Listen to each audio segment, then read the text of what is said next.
अस्सलाम वालेकुम। ताजिब तकवी एडवोकेट अपने चैनल के साथ नाज़रीन, आज ज़रा मुख्तलिफ वीडियो होगी क्योंकि इसका एक हिस्सा बल्कि गालिब हिस्सा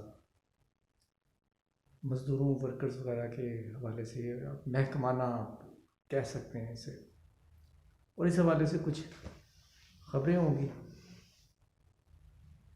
और लेकिन उससे पहले मैं एक अपनी बात ज़रूर करूँगा। और एक हमारी ज़िंदगी का एक हिस्सा जो है वो पॉलिटिक्स भी होती है, और पॉलिटिक्स को बाज़ अफराद जो है वो शजर ममनुआ करार देते हैं, हालांकि ये शजर ममनुआ नहीं है। और कुछ नाकद मजहबी रुझान रखने वाले लोग इसे यकसर मुस्तरद करते हैं कि भाई आप तो अच्छे खासे इस्लामी आदमी हो, आपने ये क्या पॉलिटिक्स पे बोलते रहते हैं। हालांकि नाज़रीन, पॉलिटिक्स क्या चीज़ है? ये एक मुक़द्दस चीज़ है। और अल्लामा इकबाल ने शायद इसीलिए कहा था कि जुदा हो दीन सियासत से तो रह जाती है चंगेज़ी। और ये भी बहुत लंबी और बहुत तवील बहस है कि सियासत का दीन से कितना गहरा ताल्लुक़ है और किस हद तक होना चाहिए। तो नाज़रीन, पिछली वीडियो के जो तसलसल में मैं बात करूँगा, मैंने पिछली वीडियो में कहा था कि मरियम औरंगज़ेब और उज़्मा बुखारी, उन्होंने बग़ैर किसी सबूत के, अभी हक़ाइक़ मंज़र आम पे आने में देर है, तो उन्होंने शहज़ाद अकबर साहब के ख़िलाफ़ जो इल्ज़ामात लगाए उन्हें प्रूफ करना बहुत मुश्किल होगा, जबकि आप उन इल्ज़ामात की सेहत के बारे में भी श्योर नहीं। और हमारा ख़दशा दुरुस्त साबित हुआ।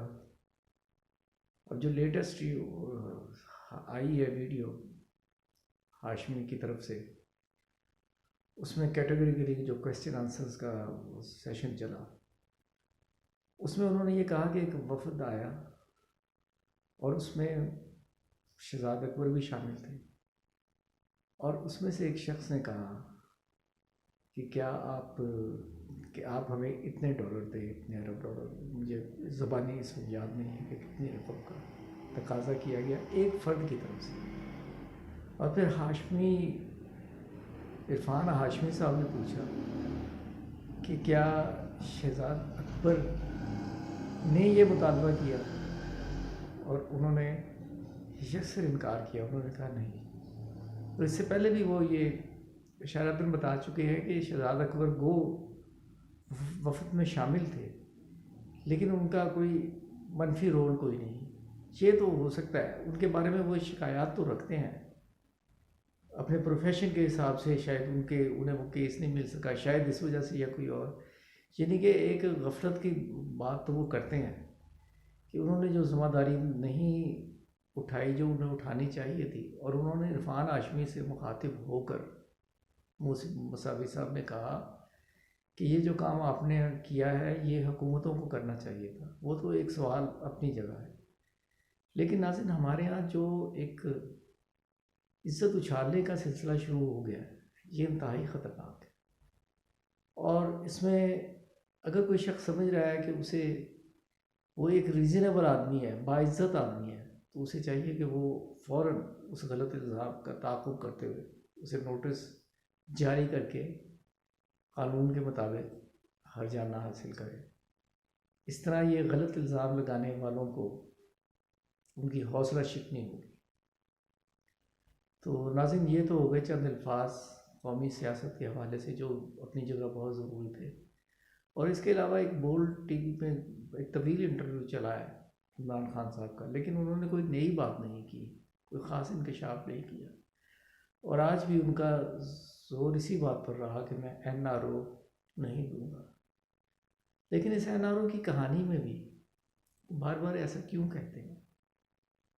उसमें वो एक समुंदर रखते हैं नॉलेज का। किस किस कंट्री ने करप्शन ख़त्म करके तरक्की पाई, वो उनकी टिप्स पे भी है और उसके स्टैटिस्टिक्स भी उनके पास हैं। और किसका क्या अंजाम हुआ वो भी उनके इल्म में है। तो इमरान खान हकीकी तौर पर मुल्क की दौलत लूटने वालों के खिलाफ है, लेकिन अगर आपने NRO नहीं देना तो उसके इजहार करने की भी चंदा ज़रूरत नहीं, और जो कुछ हो सकता है काम डाउन रखने के लिए वो करना चाहिए। और नाज़रीन, इलेक्शन कमीशन के सामने एहतजाज का ऐलान किया गया है, और जो फॉरेन फंडिंग केस का एक केस कहते हैं कि इनके ख़िलाफ़ है, वो इलेक्शन में पटिशन है और उसका फॉरेन फंडिंग उसे नहीं कहना चाहिए, क्योंकि पार्टी को फंड्स दिए गए। फॉरेन फंडिंग तो उस वक्त होती है, और ऐसा इल्ज़ाम भी नहीं है इलेक्शन कमीशन के पास जो इमरान खान साहब के ख़िलाफ़ गए हैं, उन्होंने किसी मुल्क की फंडिंग का तो ऐलान नहीं किया। लेकिन ये अब जो कट्टा खुल गया है, इसमें आप यकीन कीजिए कि आगे आगे पाकिस्तान पीपल्स पार्टी और नून लीग PTI से ज़्यादा ख़तरे में नज़र आती है। और ये उनका एहतजाज जो है, ये बकौल इमरान खान वाक़अतन चोर बचाए शोर के मुस्ताक है। तो पहला हिस्सा हुआ तमाम नाज़रीन। अब कुछ महकमाना ख़बरें आपकी खिदमत में पेश करता हूँ। पहली ख़बर तो ये है कि सबसे पहले जो मैंने आज अभी थोड़ी देर पहले एक न्यूज़ देखी, तो और उस वक्त मुझे बड़ा दुख हुआ कि चंद मज़दूर सर्दी से सताए हुए वो आग सेक रहे थे, तो उन्हें ऑरेंज ट्रेन के एहलकारों ने सख्त तशद्दुद का निशाना बनाया, उन्होंने ज़ख्मी किया, और FIR दर्ज हो चुकी है मुल्ज़मान के ख़िलाफ़, और हम तवक्को करते हैं कि उन्हें करार वाक़ई सज़ा दी जाएगी। और दूसरा, एक खुर्शीद अहमद साहब का बयान है कि निजखारी जो वापडा की हो रही है उसका हम मुज़ाहमत करेंगे और पूरे मुल्क में एहतजाज करेंगे। मेरी इंतज़ामिया से ये गुजारिश है कि आपकी जो निजकारी अपनी जगह, मैंने कभी भी कैटेगरिकली इसकी मुखालफत नहीं की, लेकिन खुदारा अगर उनके कोई तहफ़्फ़ुज़ात हैं उन्हें ज़रूर दूर करें। और नाज़रीन, स्टील मिल्स के हवाले से ये ख़बर है कि स्टील मिल में जो एक VSS जिन्होंने लिया है, जो एप्लीकेशन वसूल हुई हैं, उनमें उसकी जो प्रोसेस जो है वो उसे शुरू कर दिया गया है, और हकाम ये कह रहे हैं कि हम ये यकीनी बना रहे हैं कि प्रोसेस की कंप्लीशन पर हर एक को जो वाजिबात हैं वो अदा कर दिए जाएँ, ताकि वो अपनी लाइफ का बाकी जो उन्होंने प्लानिंग कर की है उसके मुताबिक अमल दरामद कर सकें।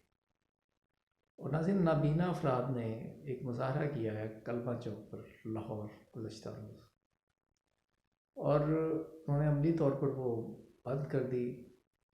MA कॉलेज तक सिर्फ उनकी वो जारी रही मेट्रो सर्विस, तो वो मुलाजमतों का वो कर रहे थे मुतालबा।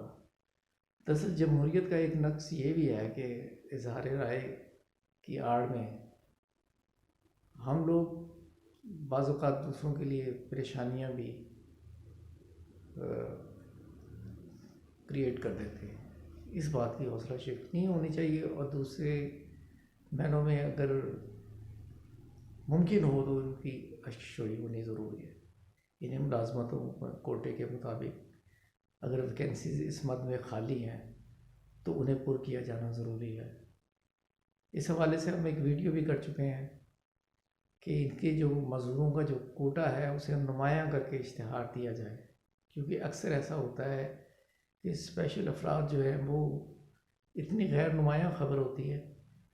स्पेशल अफराद में चूँकि माज़ूर आते हैं, जिस्मानी तौर पे माज़ूर, कि वो ख़बर पढ़ नहीं पाते, और ब्लाइंड का तो खैर सवाल ही नहीं पैदा होता, उन्हें तो दूसरे ज़राए से पता चलती।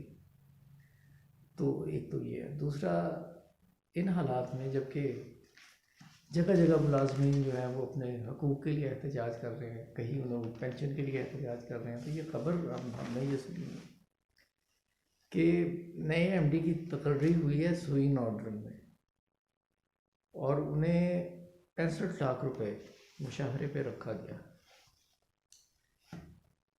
दीगर बरात इसके अलावा है। नाज़रीन, एक तरफ पेंशनर हजरात अपनी जंग लड़ रहे हैं, PTCL के हवाले से ये पेंशनर्स बेचारे किसी भी हुकूमती बंदे से मिलते हैं तो उसे ये अपील करते हैं कि खुदारा हमारे पेंशन की इंक्रीज़ का जो है मसला हल करो। उधर नेशनल बैंक वालों ने UN में एक पिटीशन भी दायर की है जिस पे लोग जो है ना वो धड़ाधड़ से भेज रहे हैं। हाँ, कामे वाला को चाहिए कि इनके ये मसाइल जल्द से जल्द हल करें। और नाज़रीन, ये हो गई आज की वीडियो। और अगर आपने सब्सक्राइब नहीं किया तो इस मल्टीपर्पज़ चैनल को, जो वॉइस ऑफ दी ओप्रेस्ड है, वर्किंग क्लास का ख्याल रखती है, इसे सब्सक्राइब करें, बेल आइकन को क्लिक करें। और एक ख़बर बताने से रह गई है कि बिलाखिर PTN ने PTCL का लाइसेंस बहाल कर दिया है और ये 1 जनवरी से लागू होगा और ये 25 साल के लिए होगा। अब PTCL बिला रोक टोक अपनी सर्विसेज अंजाम देती रहेगी। PTCL की इंतज़ामिया को हम मुबारकबाद भी देते हैं, साथ उनसे ये अपील करते हैं कि खुदारा पेंशनर्स का ख्याल करें। और यही अपील मेरी नेशनल बैंक की इंतज़ामिया से भी है। इजाज़त दीजिए। अस्सलाम वालेकुम।